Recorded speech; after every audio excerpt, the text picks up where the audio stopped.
Good morning students. आज देखो हम लोग का मॉडल सेट क्लास 9th का लेके आए हैं। सेट 1 ऑब्जेक्टिव क्वेश्चन, इसमें 40 मार्क का है। देखिए फटाफट हम लोग आंसर कर लेते हैं।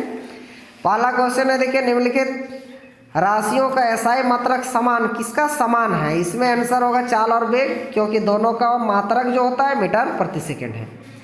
दूसरा नंबर क्वेश्चन है, निश्चित दिशा में वस्तु द्वारा तय की गई दूरी को हम लोग क्या कहते हैं। ये देखिए चाल, वेग, विस्थापन, त्वरण, तो इसमें होगा हम लोग का विस्थापन।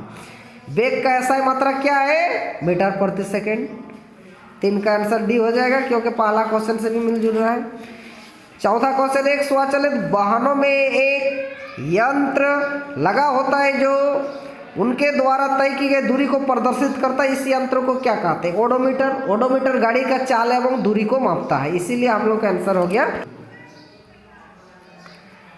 अब देखो 5 नंबर, यदि पिंड का द्रव्यमान दोगुना कर दी जाए, उसका संवेग आधा हो जाए तो पिंड का रैखिक संवेग क्या होगा, आंसर सी आ जाएगा, आधा हो जाएगा। 6 नंबर देखेंगे, यदि दो वस्तु ए और बी का द्रव्यमान क्रमशः 6 kg और 34 kg है तो उसका जड़त्व किसका अधिक है। जो अधिक वजन होगा वही उसका जड़त्व अधिक होगा, अर्थात ये आंसर हो जाएगा बी नंबर, बी का जड़त्व ए से अधिक होगा।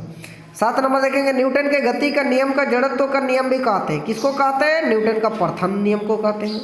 अच्छा, रॉकेट किस सिद्धांत का कार्य करता है, संवेग संरक्षण का सिद्धांत करता है। ऊर्जा द्रव्यमान ये नहीं होगा। 9 नंबर देखिए, 60 kg द्रव्यमान किसी मनुष्य का भार चंद्रमा पर क्या होगा। हम लोग देखेंगे उसका भार हो जाएगा 600 न्यूटन आ जाएगा। यदि दो वस्तुओं के बीच की दूरी आधा कर दिया जाए, उनके बीच का गुरुत्वाकर्षण बल किस प्रकार बदल जाएगा। इसका भी आंसर 10 का ही आ जाएगा, 4 गुना बढ़ जाएगा। अब देखेंगे 11 नंबर, ध्वनि किस माध्यम से गमन करती है, ठोस, द्रव, गैस, उपयोग, सभी होगा, क्योंकि ठोस, द्रव, गैस तीनों के माध्यम से गमन करती है। यदि कहा जाए सबसे अधिक होता है तो ठोस में, और सबसे कम बोला जाता है तो तरल में होगा, लेकिन हम लोग को इसमें तीनों उत्तर हो जाएगा। वायु में ध्वनि तरंग निम्न में किसका उदाहरण है, अनुदैर्ध्य तरंग का है। मनाव का श्रावण का श्रव्य प्रसार ऊपरी आवृत्ति सीमा लगभग होती है किससे, 20,000 HZ होता है, यानी 20 किलो HZ हो जाएगा, ये आंसर हो जाएगा। क्योंकि हम लोग का मनुष्य का श्रावण परिसर होता है 20 HZ से 20,000 HZ तक, यहाँ ऊपरी बोला है इसीलिए हम लोग का 20 kHz किलो HZ होगा। दो विभिन्न पदार्थों को स्वतः कणों मिलना क्या कहलाता है, विसरण कहलाता है। बर्फ का गलनांक कितना होता है, ये हो जाएगा हम लोग का 273.16 केल्विन हो जाएगा, यानी 0 डिग्री सेल्सियस के बराबर।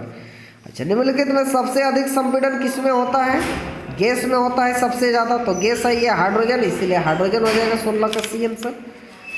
17 नंबर देखिए, निम्नलिखित कौन सा यौगिक है। यौगिक 2 या 2 से अधिक पदार्थों के समांगी मिश्रण को हम यौगिक कहते हैं, इसीलिए जल होगा हाइड्रोजन और ऑक्सीजन का अनुपात से बना हुआ है। अच्छा, पीतल किस धातु का मिश्रण है, जिंक और कॉपर का है पीतल।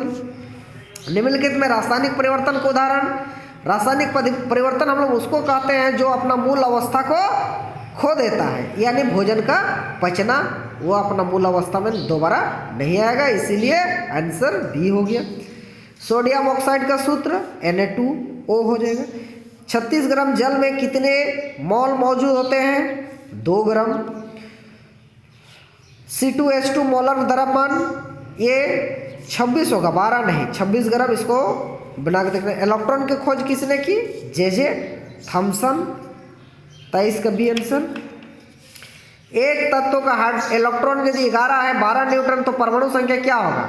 हम लोग जानते हैं परमाणु संख्या बराबर प्रोटॉन संख्या बराबर इलेक्ट्रॉन होते हैं, इसीलिए उनकी परमाणु संख्या 11 है। किसी तत्व समान समस्थानिक में निम्नलिखित में कौन सा परमाणु के समान नहीं होंगे, ये हम लोग का न्यूट्रॉन संख्या समान नहीं होंगे, क्योंकि न्यूट्रॉन संख्या अलग अलग होता है। निम्नलिखित में कौन एक कोशिकीय जीव का उदाहरण है, एक कोशिकीय जीव अमीबा होता है। लाइसोसोम का निर्माण कौन करता है, गोल्गी उपकरण करता है। कोशिका के आर पर पदार्थ का आना जाना का प्रक्रिया को क्या कहते हैं हम लोग, विसरण कहते हैं। पौधे के शीर्ष पर कौन सा ऊतक पाया जाता है? विभज्य ऊतक पाया जाता है। रक्त के तरल आधात्री भाग को क्या कहते हैं? प्लाज्मा कहते हैं। प्लेटलेट नहीं होगा, प्लाज्मा हो जाएगा आंसर। अच्छा, श्वेत क्रांति किससे संबंधित है? ये दूध उत्पादन से है। पीली क्रांति वो हम लोग का फूल से होता है, पीली क्रांति, ठीक है। और हरित क्रांति जो होता है वो फसल से होता है, इसीलिए 31 का आंसर सी हो जाएगा। रबी फसल का उदाहरण कौन है? धान, मक्का, अरहर, चना। चना हो जाएगा। धान, मक्का, अरहर जो है वो खरीफ फसल है जो वर्षा ऋतु में बोया जाता है। जीवों का वर्गीकरण सर्वाधिक मूलभूत लक्षण क्या है? कोशिकीय संरचना होगा। 33 का उत्तर सी हो जाएगा।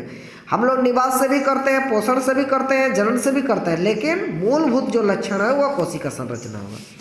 पादप वर्ग का उभयचर कौन है? ब्रोडोफाटा। वेल निम्नलिखित में किस प्रकार से संबंधित है? वो स्तनपायी है, ठीक है। बच्चों को जन्म देते हैं जो वो स्तनपायी वर्ग में रखा जाता है। अच्छा, वैश्विक ऊष्मक के लिए कौन सा गैस उत्तरदायी है?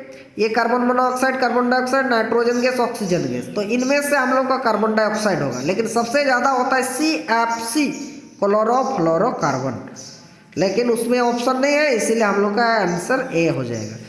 जल प्रदूषण में निम्नलिखित में कौन सा प्रभाव नहीं है? प्रभाव नहीं है, तो ये फेफड़े संबंधित से हम लोग का नहीं है। जल का ऑक्सीजन का कमी, हैजा, तापमान परिवर्तन, तो ये आंसर डी हो जाएगा। 38 में देखो, असंक्रामक रोग, जो रोग नहीं फैलता है उसको हम लोग असंक्रामक रोग कहते हैं। ये खांसी, सर्दी खांसी फैलता है, हैजा भी फैलता है, कालाजार भी फैलता है। रौतंदी, विटामिन ए की कमी से होने वाले रोग को रौतंदी कहते हैं, तो ए आंसर हो जाएगा। निम्नलिखित में दीर्घकालिक का उदाहरण। दीर्घकालिक का अर्थ होता है जो लंबा समय से जो बीमार होता है उसको हम लोग दीर्घकालिक रोग कहते हैं। इसका मतलब टीबी रोग लंबा समय से होता है, इसलिए आंसर सी हो जाएगा। जीवाणु में निम्नलिखित कौन सा वर्ग आते हैं? ये मोनेरा आता है, ठीक है। शेयर करो।